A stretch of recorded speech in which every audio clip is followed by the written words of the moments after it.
Mohair Leech patterns are one of the best streamer flies for fishing stillwater or big fish hunting in creeks and streams. This is the Spearmint Streamer, a pattern that can be tied in a number of different sizes and colors. My favorites are olive, black, and brown. Start off by pinching the barb on a Daiichi 2220 streamer hook. This is a size 8. Add a Conehead bead or non-lead wire for weight before securing the bend of the hook in your tying vise. Lay down a base of 140 Ultra thread and take it all the way back to where the old barb once was. There we'll tie in some high-quality Marabou feathers. After plucking all the bad stuff from the bottom, stroke the feathers back and align the tips before grabbing a clump between your thumb and your pointer finger. Pull them down to tear them from the stem. Get the fibers turned around in your hand and use the hook shank to measure their length. You want this tail to be at least as long as the hook shank, maybe even a little bit longer. And it doesn't take many feathers either. Keep it simple and sparse to allow these fibers maximum movement underwater. Make a few pinch wraps to secure the feathers and trim off the excess instead of wrapping it onto the shank of the hook. Then take a few wraps under the tail to keep it from fouling up during your casts. For the tail flash, you want to use a material that has a lot of movement, just like the Marabou. Crystal flash is fairly stiff and can sometimes hinder the movement of the feathers, but angel flash, on the other hand, breathes and undulates in the water just as if it were a Marabou feather. I tie 2 pieces of flash onto each side of the hook shank.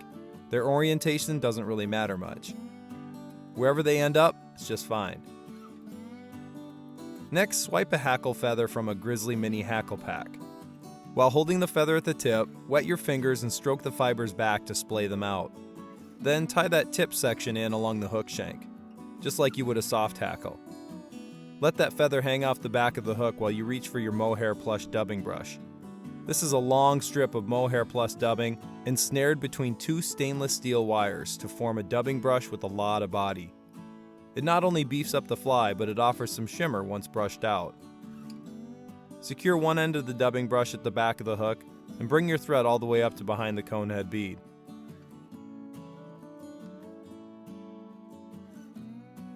As you wrap your dubbing brush forward, use your fingers to tease out some of these fibers. You're just going to make it easier to brush them out at the end.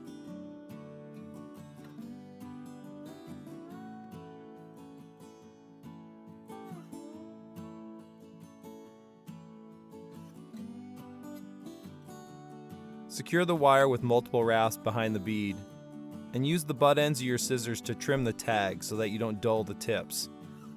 Add a few half hitches or a whip finish before grabbing your hackle and palmering it forward over the top of the mohair dubbing. Use your fingers to stroke these feathers back and tease out the dubbing as you palmer this hackle forward. 4 or 5 turns on the body will work fine. Add 2 or 3 more immediately behind the bead to bulk up the head of that fly a bit.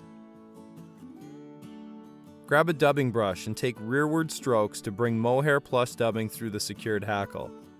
It's amazing how a simple brushing can incorporate all of these materials and bring such a lifelike quality to this fly. Finally, let's reach for our favorite pack of dubbing.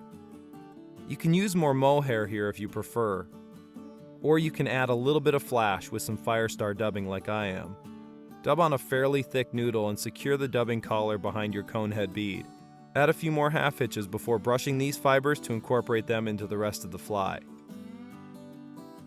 Ever since seeing Dave Whitlock bulletproof his flies with super glue on the Walker's Cake Chronicles, that's how I've done mine. Coat an inch of thread with your favorite sticky stuff and make tight securing wraps behind the Conehead bead. Hold it in place for a second just to make sure it's set.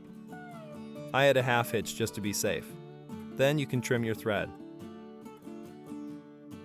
Big and small fish alike can't resist the Spearmint Streamer. It has caught big lakers and high mountain lakes and little brookies and clear water streams. Call your local fly shop today and make sure they stock their shelves with the Larva Lace products you need to put some in your box. Shoot Lorie an email or go to hagginsfish.com for more information. Let us know if there's any flies you'd like to see tied with Larva Lace products. Larva Lace is a proud partner of the Fish Stories Archive, making sure all anglers can preserve their fishing stories for the next generation. As always, thanks for tying with Larva Lace products.